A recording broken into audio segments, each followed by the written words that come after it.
नमस्कार, मी राहुल कुलकर्णी. श्री तुकाराम मुंडे यांना बॉम्बे हायकोर्टाच्या नागपूर खंडपीठाची नोटीस आलेली आहे.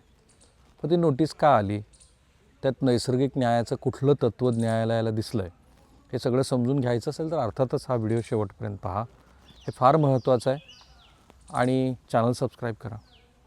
मी कालची श्री तुकाराम मुंडे यांची पत्रकार परिषद सविस्तर पाहिली आणि मला खरोखर आधी प्रश्न पडला, तुम्हालाही तो प्रश्न पडला आहे की हे इतकं जर भीषण असेल तर मग आजवरच्या तिथं असलेल्या पूर्वीच्या आयुक्तांनी काय केलं. एक, त्या विभागाचे प्रमुख म्हणून आज श्री नरहरी झिरवळ हे तुकाराम मुंडे यांनी केलेल्या कामाचं बरंचसं क्रेडिट स्वतःकडे घेताना दिसतात. त्यांनी काय केलं. त्याच्या आधीचे जे कोणी मंत्री होते त्यांनी काय केलं. कारण एकच आकडेवारी त्या प्रेस कॉन्फरन्समधली मी महाराष्ट्राला सांगितली तर आपल्याला वाटेल की आपल्या वेगवेगळ्या आजाराचं कारण डायबिटीस, मधुमेह किंवा सायलेंट जे डिसीज आहेत, नॉन कम्युनिकेबल, ह्याच्याशी ह्या सगळ्या भेसळखोरांचा समावेश आहे. आणि हे इतकं गंभीर असून, अनेक वर्ष माहिती असून, ज्या लोकांनी ह्याकडं दुर्लक्ष केलं त्या लोकांवरती फौजदारी गुन्हे का दाखल करू नयेत. म्हणजे महाराष्ट्रासह देशभरामध्ये ज्या वेगवेगळ्या आजारांचा विळखा पडला आहे त्याच्याशी ह्या सगळ्या कारवायांचा संबंध असावा असं वाटतं आहे.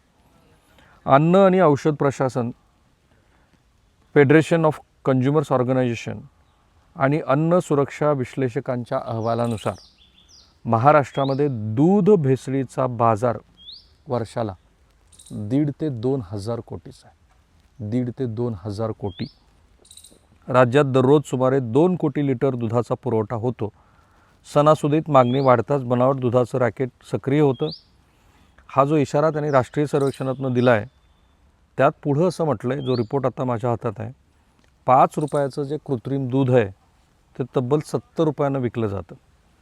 याच सर्वेक्षणामधून भेसळखोर 5 ते 7 रुपये प्रति लिटर खर्चात युरिया, डिटर्जंट, स्टार्च आणि पाम तेलाचा वापर करून कृत्रिम दूध तयार करतात. ते ग्राहकांना 60 ते 70 रुपये लिटरनं विकलं जातं. यावरून या व्यवसायाची व्याप्ती आणि आरोग्याशी चाललेला खेळ लक्षात येतो.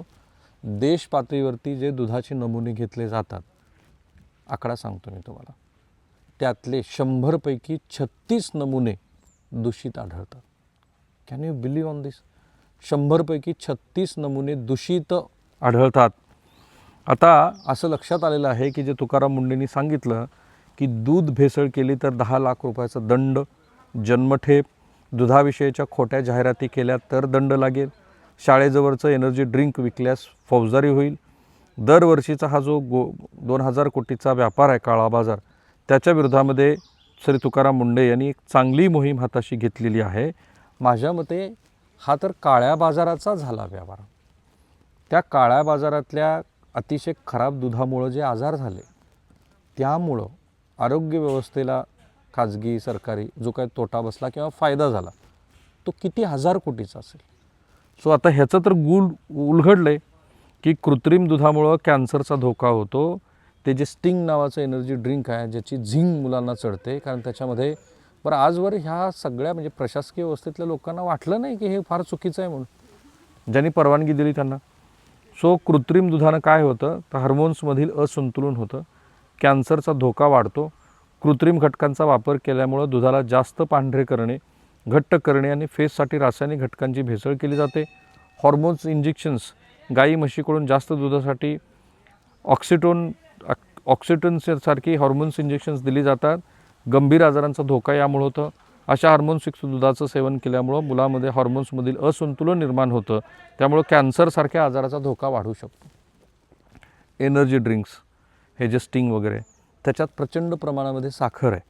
साखरेच्या अतिप्रमाणामुळं या पेयामध्ये जे साखर अधिक आहे त्यामुळं लठ्ठपणा आणि दाताचे आजार होतात. किडनीवरती परिणाम होतो. यातील कार्बोनेट घटक आणि केमिकल्स मुलांच्या किडनीसाठी हानिकारक ठरू शकतात. मुले पौष्टिक अन्न खाणं टाळतात. मुलांना बाजारातील ड्रिंक्स देण्याऐवजी नारळ पाणी हा सर्वात बेस्ट आणि नैसर्गिक सुरक्षा पर्याय, पण आता तो आउटडेट झाला आहे. आणि म्हणून आता श्री तुकाराम मुंडे यांनी सुट्या दूध विक्रीवरती बंदी घातली आहे. कच्च्या दुधासाठीच्या सूचना दिल्या आहेत. केंद्राचं आधुनिकीकरण, दूध संकलन आणि शीतकरण केंद्रावर शास्त्रोक्त व्यवस्था करण्याचे आदेश दिलेत. माझ्या मते सोनाईची जी आम्ही लॅब दाखवली 20 कोटी रुपयाची, ती ह्याचसाठी दाखवली. हे फार गरजेचं आहे की अशा पद्धतीच्या लॅब्स असायला हव्यात किंवा अशा पद्धतीनं प्रोडक्ट तयार व्हायला हवेत. भ्रामक जाहिरातीवरती सुद्धा श्री तुकाराम मुंडे यांनी चांगलाच चाप लावला आहे. माझ्या मते आत्ता जी विधिमंडळामध्ये जी चर्चा झाली की शाळा परिसरामध्ये जंक फूड आणि एनर्जी ड्रिंक विक्रीवरती बंदी, हे खूप आधी होणं गरजेचं होतं. आपल्या अनेक मुलांचं आयुष्य बर्बाद झाल्यानंतर, मुलं गलेलठ्ठ झाल्यानंतर आता सरकारला हे शहाणपण सुचलं आहे, त्याचंही स्वागत आहे. राज्यातील विद्यार्थ्यांच्या आरोग्याचं संरक्षण करण्यासाठी शाळापासून 500 मीटर परिसरामध्ये आरोग्यास अपायकारक अन्नपदार्थ तसंच कॅफीनयुक्त पेयांच्या विक्रीवरती बंदी घालण्यात आलेली आहे. स्टिंग एनर्जी ड्रिंकच्या सेवनामुळे होणाऱ्या दुष्परिणामाबाबत जे वेगळे प्रश्न विचारले गेले होते, त्यानंतर आता हे ठरलं. तपासणीसाठी आणखीन प्रयोगशाळा करायचं ठरलं आहे. आणि हे सगळं सुरू असताना श्री तुकाराम मुंडे यांना नोटीस आली आहे. त्याचं कारण आहे, तिथे नैसर्गिक न्यायाचं तत्त्व लागू होतं. लगेचच न्यायालयाबद्दल वेगळं मत व्यक्त करू नका. पण काय आहे प्रकरण ते समजून घेऊ. गुटखा आणि अन्य प्रतिबंधित तंबाखूजन्य पदार्थाच्या प्रकरणामध्ये थेट मकोका अर्थात महाराष्ट्र संघटित गुन्हेगारी नियंत्रण कायदा लावण्याबाबतच्या अन्न व औषध प्रशासन विभागाच्या आयुक्त असलेल्या तुकाराम मुंडे यांच्या आदेशाला मुंबई उच्च न्यायालयाच्या नागपूर खंडपीठामध्ये आव्हान देण्यात आलं होतं. न्यायालयानं या प्रकरणी राज्य सरकारसह FD आयुक्त मुंडे यांना नोटीस बजावली आहे. तसंच मकोका कायद्यातील तरतुदीचं काटेकोरपणे पालन करण्याचे निर्देश दिलेत. बुलढाण्यातील मोहम्मद शफी यांनी ही याचिका दाखल केलेली आहे. आणि नोटीस न देता कारवाई का असा प्रश्न विचारला गेला आहे. कारण नागपूरमध्ये सुद्धा वर्धा इथल्या दुग्ध उत्पादक सहकारी संस्थेद्वारे संचालित गोरस भंडारवर अन्न व औषध प्रशासनानं आयुक्त यांच्या तुकाराम मुंडे यांच्या निर्देशानुसार 31 मेला अचानक छापा टाकला. भंडारला कुलूप लावलं. नोटीस न देता थेट कारवाई केल्यामुळं न्यायालयानं FDAला फटकारला आहे. कारवाईपूर्वी नोटीस का दिली नाही, थेट कारवाई कोणत्या परिस्थितीत केली जाते असा प्रश्न न्यायालयाने विचारला आहे. नियमांचं पालन न केल्यामुळं जर एखाद्यावर कारवाई केली जाते तर मग नियमांचं पालन न करणाऱ्या अधिकाऱ्यावरती कारवाई का करू नये असाही प्रश्न त्यांनी विचारला आहे. आणि नंतर त्यानंतर FDAनं बंदीचा आदेश मागं घेत इम्प्रूव्हमेंटची नोटीस बजावली आहे. माझ्या मते ह्या गोष्टी होणारच आहेत. कारण वेगळ्या पद्धतीचे कायदे आहेत, वेगळ्या पद्धतीनं जे समाजामध्ये ज्यांचे आर्थिक हितसंबंध त्यांना काही बाधा पोचली आहे, तर अशा लोकांना ह्या कारवायांच्या विरोधामध्ये ते वेगळ्या पद्धतीचे शस्त्र वापरतीलच. आणि न्यायालयाच्या माध्यमातून जे काही घडतं आहे त्याला रोखण्याचा प्रयत्न केला जाईल. माझ्या मते ह्या ठिकाणी मकोकाची अंमलबजावणी करण्याच्या दृष्टीनं जी प्रेस कॉन्फरन्स श्री तुकाराम मुंडे यांनी घेतली होती, त्या दिवशी मी तिथेच होतो त्यांच्या ऑफिसमध्ये, तेव्हाही मला असं वाटलं होतं की अशा पद्धतीच्या तरतुदी ह्या संघटित गुन्हेगारीच्या संदर्भामध्ये असताना त्याची जेव्हा अंमलबजावणी सुरू होईल त्या वेळेला हे लोक त्याला किस पाडतील त्याचा. कारण संघटित गुन्हेगारी ह्या गुन्हेगारांची अद्याप सिद्ध झालेली नाही. कारण यांचं जे काही घडत होतं त्याच्यामध्ये इतके लूपहोल्स आहेत. कारण सोनाईला मी भेट का दिली, कारण मला हे बघायचं होतं की व्हायला काय पाहिजे आणि प्रत्यक्षात होतं आहे का. ज्या लॅबची आता चर्चा झाली की रायगडमध्ये करू, तुकाराम मुंडेंचं तर मत आहे की प्रत्येक जिल्ह्यात एक लॅब असली पाहिजे, माझं तर मत आहे प्रत्येक तालुक्यात एक लॅब असली पाहिजे. अतिशय दुर्लक्षित झालेला हा भाग होता की ज्याच्याकडे आता लक्षात येते. सो ती जी लॅब आहे त्या लॅबमध्ये जी तपासणी ह्यांच्या नमुन्याची केली जाते त्याला मॅनेज करण्याच्या दृष्टीनं बरीच यंत्रणा काम करते. आणि हे फक्त इथेच आहे असं नाही आहे, औषधांच्या संदर्भामध्ये पण असंच घडतं की महाराष्ट्रामध्ये दूषित झालेले नमुने केंद्रीय पातळीवरच्या संस्थांमध्ये कसं काय अनुकूल होतात.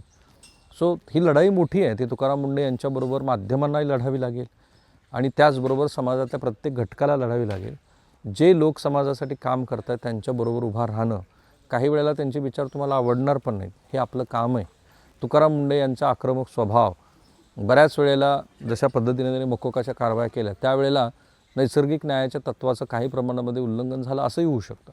पण म्हणून काही तुकाराम मुंडे किंवा FDAची टीम चुकीची नाही आहे. मला खात्री आहे की नागपूर खंडपीठ अंतिमतः निवाडा देत असताना ह्याकडे लक्ष देईल. खरं तर तुकाराम मुंडे किंवा तत्सम कुणीही मंडळी, अगदी पत्रकारसुद्धा जेव्हा अशा पद्धतीचं काम करतात त्यावेळेला त्यांच्याबरोबर उभं राहणं हे समाजाबरोबर सरकारचं काम आहे. सरकार जर उभं राहिलं तर ही व्यवस्था सुधारायला फार काळ लागणार नाही.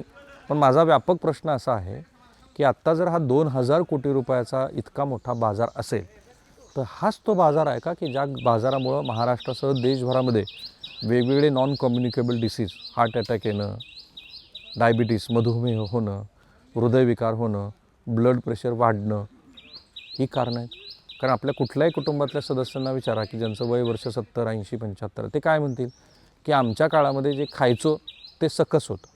आज इतके पैसे देऊनसुद्धा तुम्हाला खरोखरच सकस अन्न मिळेल याची काही खात्री आहे का? तुम्हाला काय वाटतं?